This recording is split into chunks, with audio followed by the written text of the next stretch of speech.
Masjidil Aqsa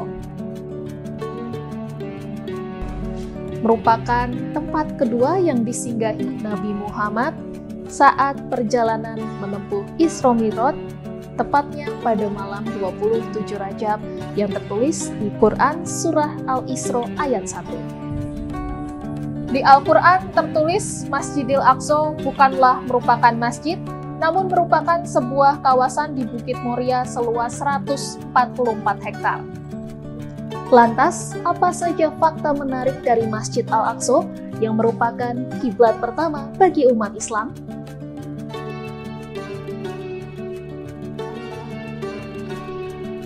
Secara harfiah, Al-Aqsa artinya terjauh, sedangkan Masjidil Aqsa dimaksudkan sebagai masjid yang jauh dari Makkah.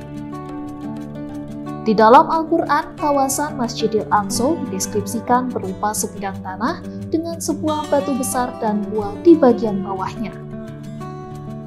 Al-Aqsa sendiri berada di Palestina, tepatnya di pesisir Laut Mediterania. Menurut beberapa sumber, Masjid Al-Aqsa yang asli telah rata dengan tanah akibat gempa bumi yang mengguncang Jazirah Arab pada pertengahan abad ke-6.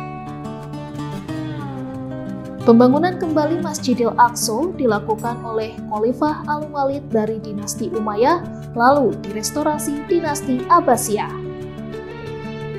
Dinasti Abbasiyah juga mengubah arsitektur Masjid Aqsa, misalnya beberapa bagian pahatan kayu berbentuk bunga yang dulu digunakan sebagai dekorasi masjid dihilangkan. Arsitektur Masjid Al-Aqsa selanjutnya bercirikan gaya bangunan atau arsitektur abad pertengahan. Dalam sebuah hadis riwayat Bukhari dan Muslim, dikatakan bahwa Masjidil Aqsa ialah salah satu masjid yang disunahkan untuk dikunjungi oleh umat Islam. Tidak sedikit yang mengira bahwa masjid yang dimaksud ialah masjid berkubah emas. Namun, faktanya masjid yang dimaksud di dalam hadis tersebut yaitu masjid berkubah beton. Peristiwa Isra Mi'raj pun sangat mempengaruhi arsitektur masjid. Pada saat terjadinya peristiwa Isra Mi'raj, Masjidil Aqsa masih berupa tanah lapang dan belum dibangun masjid. Di kawasan tersebut hanya terdapat sebuah batu besar dan gua di bawahnya. Pada masa kini, Masjid Al-Aqsa nampak sangat indah dan 2 kali lebih luas dari ukuran semula. Bukan hanya untuk umat Islam, daerah sekitar Masjid Aqsa juga sangat penting bagi umat Yahudi dan Kristen. Secara peradaban Palestina memang penuh dengan peperangan, pasang surut peradaban, dan sedikitnya 3 agama, yakni Yahudi, Kristen, dan Islam pernah menguasai kota itu. Dinasti yang berkuasa saat itu juga memperbolehkan orang Yahudi yang dulu terusir untuk kembali ke tanah leluhurnya di sekitar Yerusalem, kota tempat Masjid Al-Aqsa. Komunitas Yahudi pun jumlahnya meningkat, sementara komunitas lain pelan-pelan meninggalkan kota itu. Tapi sebagai kota religius, Yerusalem tetap menjadi kota suci bagi 3 agama samawa, yakni Islam, Kristen, dan Yahudi.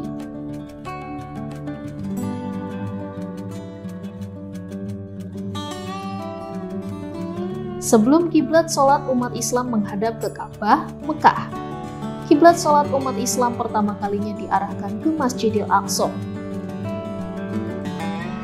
Di dalam buku Mekah karya Zuhairi Misrawi, terbitan Kompas, tertulis bahwa masjid di kawasan Al-Aqsa merupakan masjid kedua yang dibangun setelah Masjidil Haram. Jarak antara pembangunan Masjidil Haram dan Masjidil Aqsa yakni sekitar 40 tahun. Meskipun Islam telah menguasai Yerusalem, kota tempat Al-Aqsa berada, umat Nasrani aman tinggal di sana karena hidupnya dijamin oleh pimpinan Islam yang berkuasa waktu itu. Umat Nasrani juga diberikan kebebasan untuk memelihara tempat ibadahnya. Mereka juga diperbolehkan untuk menjalankan ritual dan tradisi keagamaannya.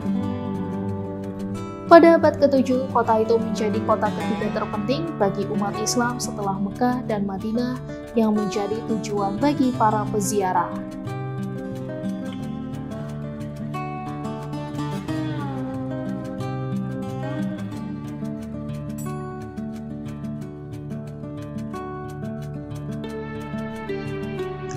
Di balik keindahan Masjid Al-Aqsa di masa kini, terkandung banyak makna di baliknya.